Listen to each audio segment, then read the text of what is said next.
Hello, lovers of the creepy. I sat down, thought for a bit, and decided to try putting together some scary stories for you, ones that fit the serial killer category. And I found a couple of interesting examples, at least in my opinion. Head over, subscribe, and watch. Alright, now we begin. Get comfortable and enjoy. Pleasant viewing and listening. Story 1, Hidden Number. She looked at me, and the barely perceptible tyranny in her eyes told me I had crossed the line before I even opened my mouth. I just stood there, jaw hanging open, as she launched into a tirade of hatred meant to rip my heart out and stitch it back together with the clumsy skill of a tired child drawing with crayons. I was her bitch, bending to her whims and demands with the exaggerated enthusiasm of those inflatable tube men outside car dealerships, bowing to attract customers, painted smile on their face, flailing in the wind that was her will. Normally, I was a creature of habit, a man whose decisions and desires always came second to hers. I was the kind of person who dropped everything for her at the last minute and turned around without hesitation to obey her command. But this time was different. Her eyes filled with tears, weapons ready to burn a brand into my soul, as she sobbed about my injustice and selfishness. It was the echo of a desperate woman clinging to the shadow of what once was, and the whisper of what she wanted it to be. I heard the cries of her lonely despair, begging me to stay, as I walked toward the door and felt the final flare of rage pierce through her. When the engine started and I rolled down the driveway, night had fallen by the time I left the neighborhood and made my way through the city toward the cheap motel where I planned to spend the night. Cold air fogged my rear window as I passed light after light, calculating turns and venting some of my bottled-up emotions onto the innocent steering wheel when I heard my phone ring for the 5th time. Another message, begging me to come home. No doubt about it, I was almost there. The motel's neon sign beckoned from half a mile away as I sat at a red light. The tears had dried on my cheeks, and the low hum of the engine vibrated softly as I began convincing myself that I had done the right thing. Everything would be fine. I was going to rebuild my life, become someone, be who I was meant to be. The phone rang again. I glanced at the screen, expecting to see her smiling face on the caller ID. Instead, the simple words, "hidden number," flickered dully, and a gray silhouette of a faceless figure sent a chill through me. Maybe it was the motel calling to confirm my reservation? I figured I should answer, just in case, and grabbed the phone quickly as the light turned green. Hello. My voice was rough from crying, though I tried to sound steady, just in case it was her trying to trick me. Hello? I called again. No answer. Only the faint sound of someone breathing on the other end of the line. I let out a deep sigh and hung up. Damn teenagers. As soon as the small phone hit the passenger seat, it vibrated again. Incoming call. Hidden number glowed on the screen. I picked it up cautiously and answered as my car flew through another green light. Hello, I said as calmly as possible, though irritation was starting to creep in. I wasn't in the mood to be messed with by some bored prank caller dialing random numbers. Hello. I said more sharply this time, my annoyance now obvious. Slow, rhythmic breathing filled my ear. The caller cleared his throat slightly, and hung up. Furious, I threw the phone onto the passenger seat and pulled into the motel parking lot. The dull buzz of fluorescent lights disturbed the otherwise impenetrable silence. A yellow pool of light flickered over the peeling paint of my car. I opened the door, stepped out, and stretched, collecting my thoughts, calming myself before heading to the office. As I reached to slam the door shut, my phone lit up again. 3 missed calls. How? I was standing right next to it. I would have heard it. Whatever. I opened the call log and saw exactly what I knew I would see. Hidden number, 3 missed calls, marked in red. As I stared blankly at the screen, the phone vibrated again. 1 new message.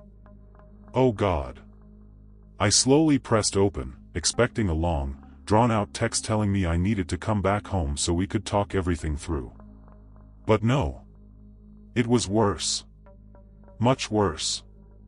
The text was unreadable, like something straight out of a horror movie. The hair on the back of my neck instantly stood on end. I froze, staring at the small screen in my hand. I knew this message wasn't normal, and my stomach began to twist. Knots tightened inside me. I almost threw up. As I gulped for air, the phone rang again. Hello, I breathed into the receiver. Simple, rhythmic breathing answered me. Someone was teasing me. No, something was teasing me. Cold sweat slid down my spine. Hello. I forced myself to straighten up and took a deep breath, covering the receiver with my hand, trying to collect my thoughts. Hello, I said again, pretending to be annoyed. Stay calm. A deep, distorted voice finally spoke. Listen very carefully, because I'm only going to say this once. She's with me. She's in the sights of my gun. And if you ever want to see her again, you will do exactly what I say. Clear? I knew he meant the woman whose reign of agony had just ended. I couldn't leave her to die at the hands of some lunatic. But how could I know he wasn't lying? Maybe he was playing with me. Maybe he had the wrong number. Maybe. I can hear the gears grinding in your head, but you're not answering, the voice echoed again. Sharp. Demanding. Irritation clung to the last syllables. Who are you trying to reach? Because you clearly have the wrong number. I'm at Park Crest Avenue, 52910, Bellevue County. Helen Duckert is under the barrel of a .45 Magnum. I suggest you stop acting stupid and start answering my questions. I said, was I clear? Yes. Yes. Okay. Good. Now, no police. No help. No one but you and me knows what's happening. Got it? She's in my power, and you're about to become a pawn in a very unpleasant game. The first thing you're going to do is walk away from that dump you call a motel and drag your skinny ass back here. Then we'll talk. Needless to say, if my story ended there, it wouldn't be very interesting. I stood there for what felt like an hour, pacing back and forth, wishing this was all a dream, while still staring at the words hidden number on my phone. I sat on the hood of my car, staring up at the sky. A crushing pressure built inside my skull. I leaned back for a moment, thinking about my next move. And then I heard a rustle behind me. I turned to react. Pain exploded. A crowbar slammed into my skull, and I hit the ground. Flickering light above pulled me back into awareness. The only thing I felt was the burning agony of a massively swollen wound at the back of my head. I reached back to touch it, and realized I was handcuffed to a chair. I opened my mouth to speak, but only a muffled growl escaped. My hearing was still dulled from the blow. The world around me drifted in and out of focus as I tried to shake off the haze. A large man in a ski mask walked toward me. He held a baton. He tilted his head and spoke loudly. Searing pain shot through every nerve as his thumbs pressed into the pulsing wound, forcing me back. I tried to speak. He shook his head and walked away. Dark circles surrounded his eyes, making him look 20 times more terrifying than he otherwise would have been. I thought this must be the man who had spoken to me on the phone. I was wrong. The door creaked open. A slightly shorter man entered, wearing a rubber clown mask. A black hoodie, pants, and gloves covered every inch of exposed skin, stretching the mask tight against his face and giving him a cartoonishly horrific look. He walked straight toward me and crouched down until we were eye level. "Hi, Jack." His voice was much higher than I expected. Much less familiar than I had hoped. And for some reason, I had hoped it would be familiar. "I bet you're wondering about a lot of things right now." A faint rasp in his voice told me he was a smoker, a heavy one. He smelled of stale tobacco and cheap alcohol. "Like what you're doing here?" or why you're so special. He grabbed my chin firmly and lifted my face to his level. I stared into his mismatched eyes, one blue, one yellow. I bet you're wondering what you have to do with my little operation, he said.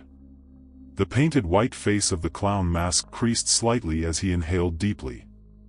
I stared back, lost in confusion, my head still throbbing. Well, he said, standing up, I'll tell you.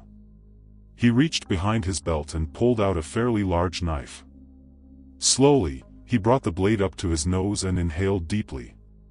Pure ecstasy crossed his face. He smiled beneath the mask. He stepped closer, slowly waving the knife in front of my face. So here I am, a humble man. A victim of curiosity. A man who just happened to stumble upon this pair. He leaned in close and breathed into my ear, a hoarse sound that sent chills down my spine even through the mask. A man and a woman. He pointed the knife at me, then gestured toward the open doorway. A dark figure with a bag over her head stood trembling in the half-light. I recognized my recent ex. She was silently shaking, sobbing without sound. So, this couple. They interested me greatly. I spent hours watching them in every way I could, peering through windows, listening at doors, hacking webcams, tapping phones. Hell, I even broke in a few times. Just to understand the relationship these lovely people had. And I went through it all with both of you. But now, Jack, now everything went wrong. He toyed with the knife as he spoke, his fingers slowly stroking the metal. He chose his words carefully. Then he suddenly spun toward me, stepping close. Everything went wrong. His face stopped inches from mine as he slammed the knife into the wooden armrest of the chair. I could still smell his rot as he leaned back and cracked his neck. So here I am, just minding my business, enjoying the peaceful relationship we all had. And I emphasize, we.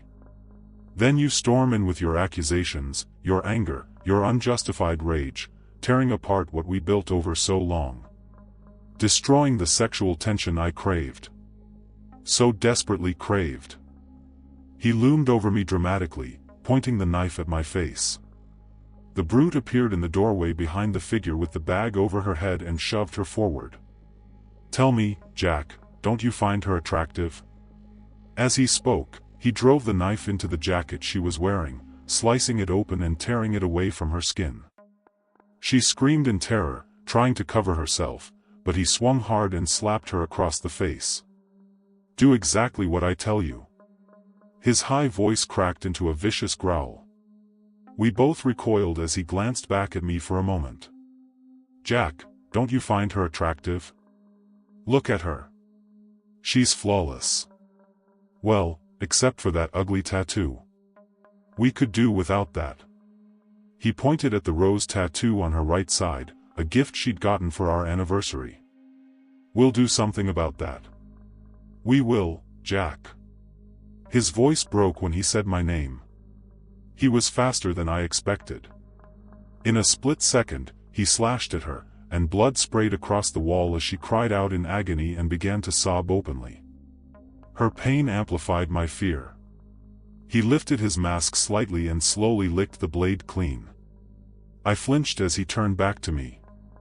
She's just as sweet on the inside as she is on the outside. Want to know what I mean? I bet she tastes incredible. He stepped behind me and leaned forward, pressing his masked chin against the pulsing wound on my head, hard enough to cause intense pain, whispering his sick thoughts into my ear. He meant to kill her and force me to watch, taking some twisted pleasure in it. But why her? Why not me? Wasn't I the one who ended the relationship? Who was this man, and why had he appeared now? My mind was spiraling, and his madness only made it worse. He walked over to her. His face was smeared with blood from my wound. Slowly, he removed the bag from her head and allowed her to look at me for a moment. Her face was bruised. Her nose broken. Her eyes swollen. Cuts covered what had once been soft skin. Teeth were missing. her hair torn out in clumps. It was clear these people wanted to cause her as much pain as possible. "I wouldn't have had to do this," he said, gesturing to her face, "if you had just obeyed when I asked. But no, I had to send him after you." That truly enraged him. He twitched, tilting his head and pointing the blade at me. "Now, Jack, she had to suffer for your disobedience. And she's still suffering." He turned to her slowly and pressed the blade to her throat. Beneath the mask, I knew he was smiling. I saw it in her eyes, the pure terror, as he spoke the last words she would ever hear. "Just a moment, sweetheart. It'll all be over soon." I don't know what happened after that. I think I must have blacked out. When I came to, I was in my car, asleep at the wheel. At first, I thought it had all been a nightmare. Then I looked in the rearview mirror. Hanging from the rear passenger headrest was a clown mask, with a large, blood-stained knife embedded in the right temple. As I opened my mouth to scream, my phone vibrated violently on the passenger seat. A text message. "We're watching you, Jack. Always watching." Second story, private collection excerpt from the confession of a death row inmate to his lawyer. "I didn't always have this gift, the ability to see ghosts. I could only see them after I committed my first murder. I remember it as if it were yesterday. Little Laura. She was so beautiful. Blonde, curly hair. An angelic face. Always smiling. A teenage girl with her entire life ahead of her. I followed her home from school and caught her in a small park she passed through. I dragged her into a dark corner, killed her, and buried her there. That was my first murder. I was careful. To this day, no one has ever found her body. Shortly afterward, I saw her. Her ghost. Transparent. Silent. She stood at the foot of my bed, simply watching me. At first, I was terrified. I thought she was there for revenge, to haunt me, to drive me to suicide. But she never did anything. She just stared. I tried to get rid of her with salt and steel, like in the movies. It was useless. I couldn't touch her. She couldn't touch me. She was just there. A burden, following me everywhere. Maybe she hoped I'd feel remorse. Fortunately for her, I don't have a conscience. Instead, I wanted more. More ghosts. So I found more victims. Like the 32-year-old man I met through a dating site. I lured him into an alley and killed him there. He became my first known victim, the one that started my reputation as the Midnight Killer, since I developed the habit of killing at that hour. The next morning, I woke up to two ghosts. Laura, and him. Same expression. The same one I would see on many more faces. Because I wasn't going to stop. I killed more often. More precisely. My collection grew. They were like a small army, following me everywhere, watching me endlessly. If only others could see what I saw. Each face was a tribute to my work. A reminder of the night I killed them. Those were the best days of my short life. Until someone ruined everything. Someone decided to copy my methods. But instead of choosing random victims, he followed my trail, killing relatives of my victims. Their parents. Their siblings. Until I found him. He admired me completely. He even asked for my autograph. I gave it to him, signed in his own blood. But what mattered wasn't him. It was what happened afterward. The next morning, his ghost joined the others. But this time, they weren't watching me. They were focused on him. They tormented him terribly. Even I, used to such sights, couldn't bear to watch. And then I understood. I understood why they followed me. Why they never spoke. They were waiting. Waiting for me. Waiting for my turn to enter their world, where they would finally have revenge. Just like with that imitator, they had plans for me. All they had to do was wait. And ghosts are very good at waiting. I tried to apologize. I cried. I begged. It didn't matter. They were cold as marble. Nothing could change my fate. Eventually, I accepted it. What was the point? Now that the police have caught me, and I'll soon be sent to the electric chair, I'm truly afraid. Because I am the only person on earth who knows what awaits me after death. An eternity of torment at the hands of my victims' ghosts. And they know it too. Because I can see them right now, standing here as I tell you my story. They no longer wear the expression they greeted me with every morning. No. For the first time, they're smiling. Story 3, Best Friend. When I was 7 years old, I met Tommy, and we immediately clicked the way children sometimes do. He was new at school. I was a loner, unpopular, considered strange by the other kids. I didn't like being around them. I found them irritating. They talked about stupid things. Tommy was different. He liked science, strange animals, and being outdoors, just like me. Every day, we played in the swamp near my house. He lived close by, but his mother struggled financially. I was glad for that. It meant he wore torn, worn-out clothes, had no money, and was bullied too. That way, I didn't have to worry about losing my only friend and being alone again. Our favorite thing to do was finding frogs, newts, and other strange creatures that lived in the swamp. I was the best at catching frogs. Tommy was usually afraid of their slick skin and hesitated to touch them. I found it funny the way he squirmed. My mom always called us home at 5 for dinner. Tommy would then walk home, about 15 minutes, through a rough part of town. I will never forget the last day anyone ever saw Tommy. We spent the day in the swamp like always. But that evening, he didn't come over for dinner. I'd gotten into trouble for trying to sneak a frog into the house, so I left him behind. Tommy never made it home. It took his mother an entire night to realize he was missing. Soon, the whole town was searching for him. His mother appeared on local news, crying and begging for help. It even reached national coverage. Police cars were everywhere. Flashing lights outside neighbors' homes became normal. I was questioned too. I was too young to fully understand how serious it was, but I knew the kids at school became even crueler than before, now that I was the last person to see the missing boy alive. It was awful. I was alone again.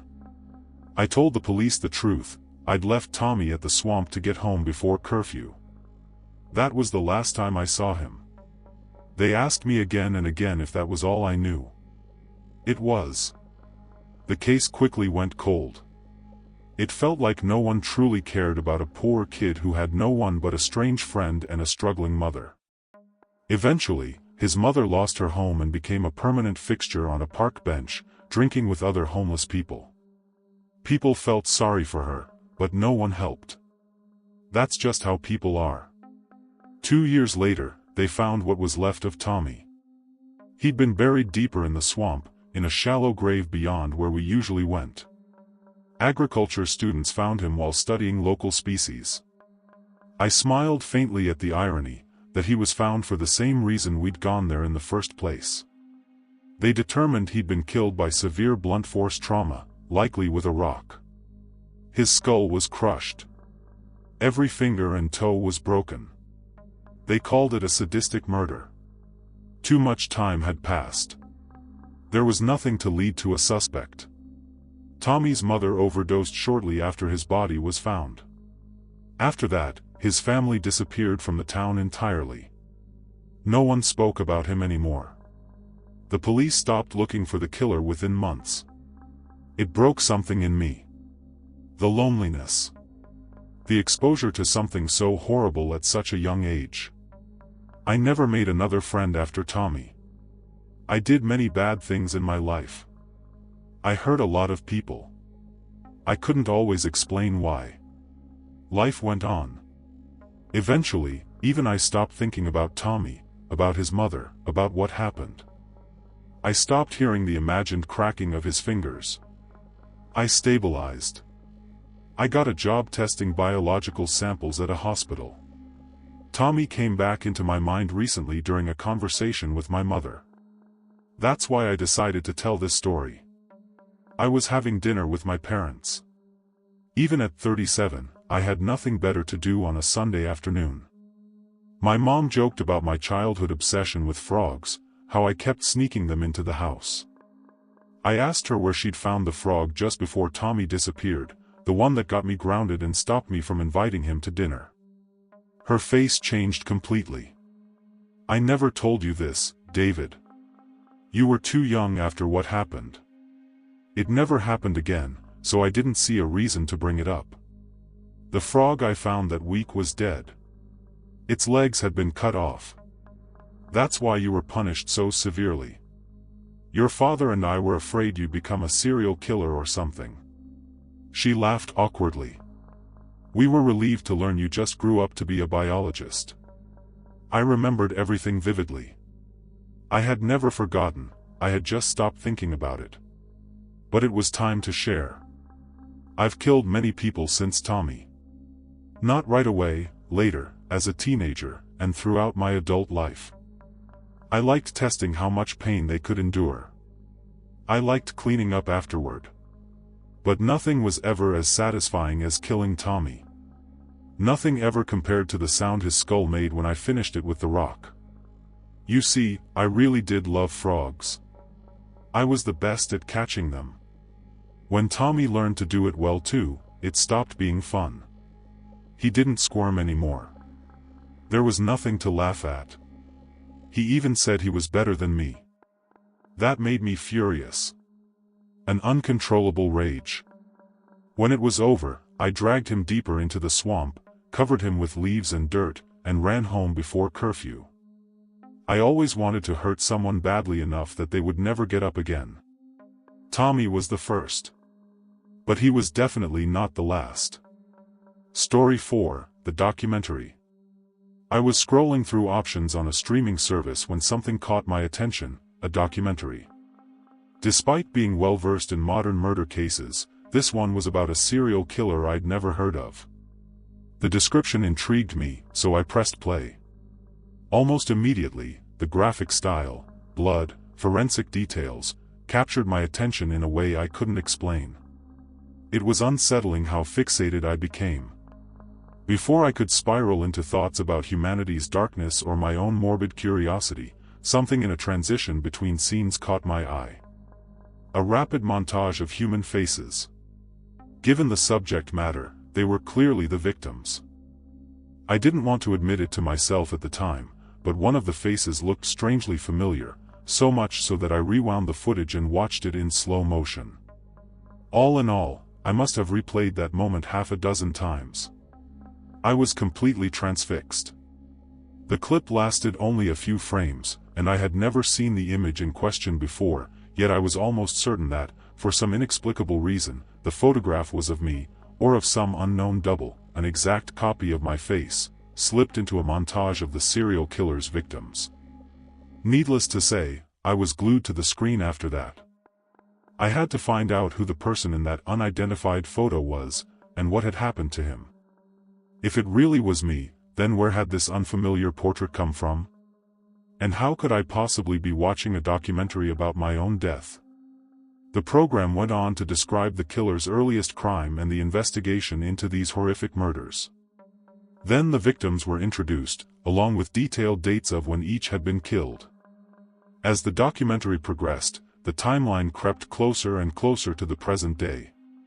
I was surprised when they mentioned a murder that had supposedly happened very, very recently, but that shock paled in comparison to what came next. The next victim of El Imperator, as the killer was apparently called, was said to have been murdered almost 2 years from now. I was utterly baffled. None of this made any sense. How could they be investigating murders that hadn't even happened yet? At first, I assumed it had to be an editing mistake or a typo, but the horrifying chronicle of future events continued without explanation. At the start of each segment, they showed a photograph of the victim they were about to discuss. I didn't even blink when my segment began. No matter how much I had hoped that the strangely captivating image was just an unknown doppelganger, it was undeniably me. I was watching a case file about my own murder. The hair on my arm stood on end from the sheer terror coursing through me. There were forensic autopsy shots of my body, performed by the chief pathologist, and a short clip of my funeral, filmed by the local press. I even saw a distant shot of my coffin being lowered into the ground. I shuddered from an overdose of reality. I now knew the exact day I would die, and by whose murderous hand. At the very least, I knew the alias the media would give my killer. It was surreal. I sat frozen, stunned by the bone-chilling revelations. As incredibly useful as this information might have been, it presented an impossible intellectual conflict.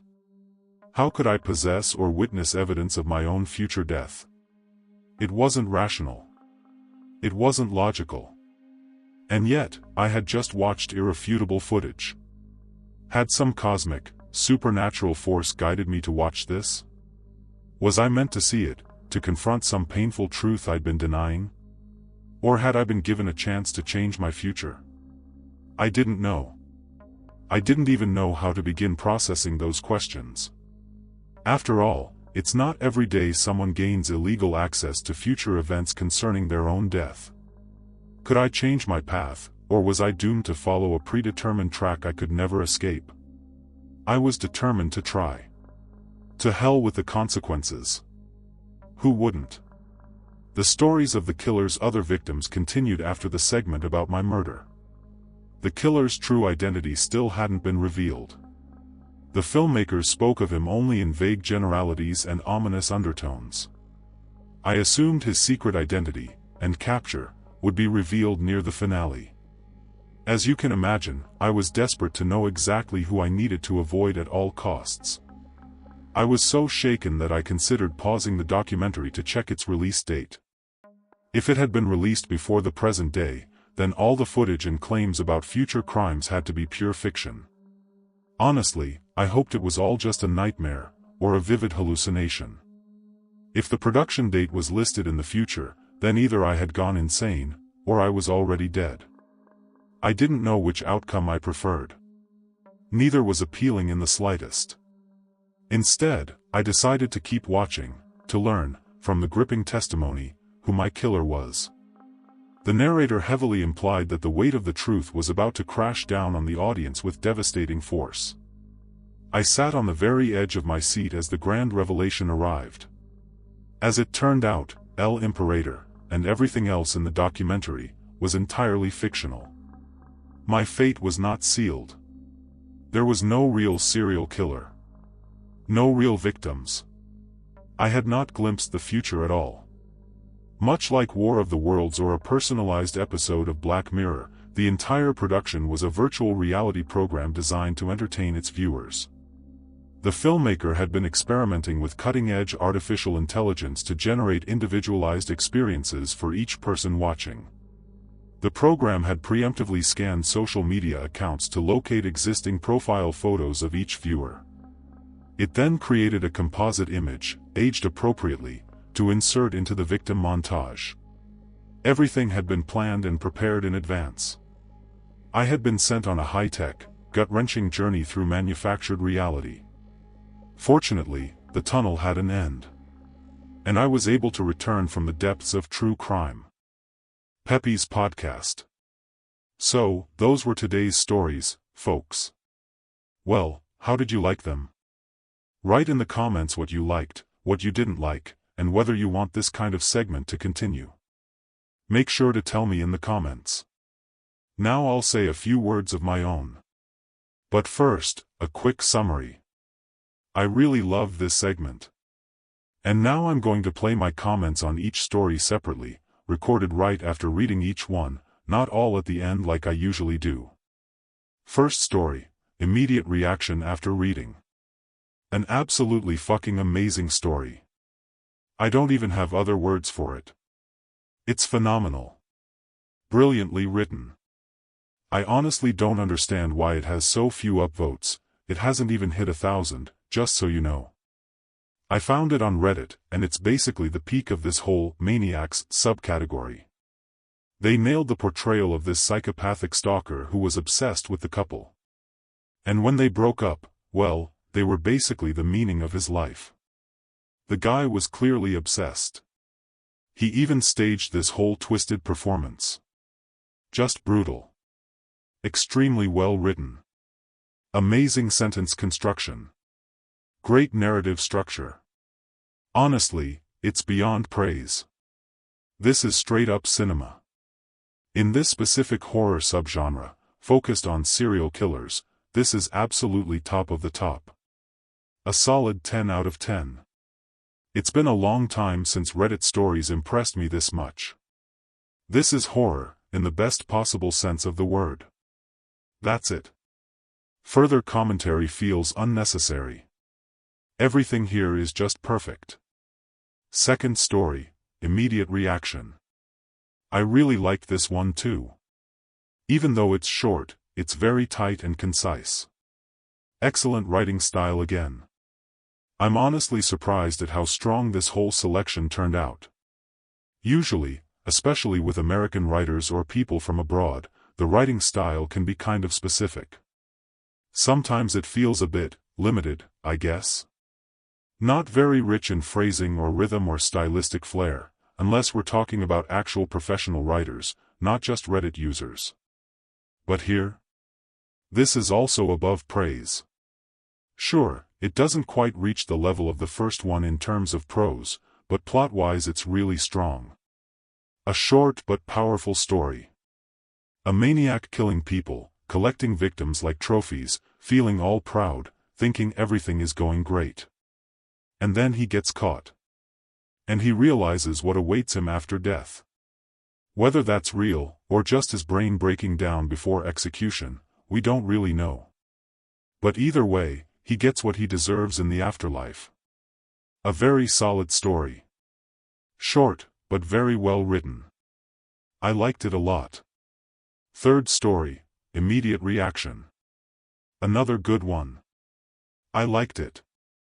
To be honest, I personally guessed pretty early on that the main character was the killer. It felt like his mind had protected him from the truth somehow, like some part of his psyche stayed calm and refused to believe what he'd done. Then later, when the memories were triggered, that defense mechanism collapsed, and he realized who he really was. Especially since he continued killing later in life.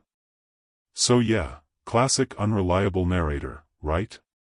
Or is that the right term? Correct me in the comments if I'm using it wrong. Overall, it's a short story, but a solid one. It starts off innocent enough, but there are hints early on about what really happened. Nothing too surprising, but still well done. I liked it. Fourth story, commentary. Overall, I liked this one too. Some of you might think it doesn't quite fit the Maniacs category, and I get that. To some extent, I even agree. The main focus here is really the twist, that it's all artificial, AI-generated, not real. It leans more toward mystery or sci-fi than straight-up maniac horror. But there is still a serial killer figure in the story. The documentary centers around him and his victims, so I felt it still fit the theme well enough. And honestly, I liked it. Good writing. Strong ending. Nice resolution. I'm especially glad it didn't go full supernatural and instead wrapped things up in a grounded, explainable way. And what's really cool, and creepy, is how modern it feels. This story was written years ago. I'll probably add a screenshot later, but it's definitely at least 5 years old, back when this kind of tech didn't really exist yet. But now? This stuff is absolutely possible. You've seen what neural networks can do with video generation, right? It's insane. Images, same thing. Completely wild. So yeah, those are the thoughts. Thanks a lot for watching. If you enjoyed it, leave a like and subscribe to the channel. Make sure to write your thoughts in the comments about the video and the stories overall. I personally loved all of them, and I'm really curious whether you did too. If you didn't like something, tell me why. If you did, tell me why as well. I enjoy reading that stuff. And yes, we all remember that I read all the comments. Apparently that's becoming a bit of a meme now, judging by the comments themselves. So yeah, right away. I'll read them. That's it for today. See you in the next videos. Once again, thanks for watching. Good luck, and bye.